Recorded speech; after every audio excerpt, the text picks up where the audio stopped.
আরে তুমি এখানটায়? হাই, আমি পলাশ। হাই, আমি জিৎ। হ্যালো, আমি অভিরূপ। হাই, আমি মদনচন্দ্র দাস। কি? মদনচন্দ্র দাস? নামটা খুব কিউট তো। আমার নাম গুনগুন, বাড়ির লোক আমাকে মিষ্টি বলে ডাকে। তোমাকে দেখেই বোঝা যাচ্ছে যে তোমার বাবা মা তোমার নাম কেন মিষ্টি রেখেছে। আচ্ছা, এরা আমাকে পটানোর চেষ্টা করছে। আর মিষ্টি দেখো না, ঘরের কাজকর্ম করতে করতে আমার সুইটনেসটাই চলে যাচ্ছে। এবার উচ্ছের মতো তেতো তেতো ব্যবহার করবো আমি সবার সাথে।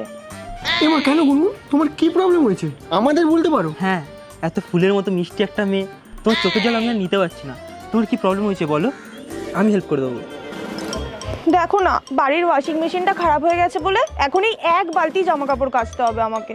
আরে সামান্য এই ব্যাপার, আমরা তো আছি। আরে দাও দাও দাও, আমরাই জামা কাপড় কেচে নেবো। হ্যাঁ, চল চল চল, আমরা দাদিকে জামা কাপড়টা কেচে দিই। Thank you. যাক, বাঁচা গেল। এবার শান্তিতে গিয়ে আমি অ্যানিমে দেখতে পারবো।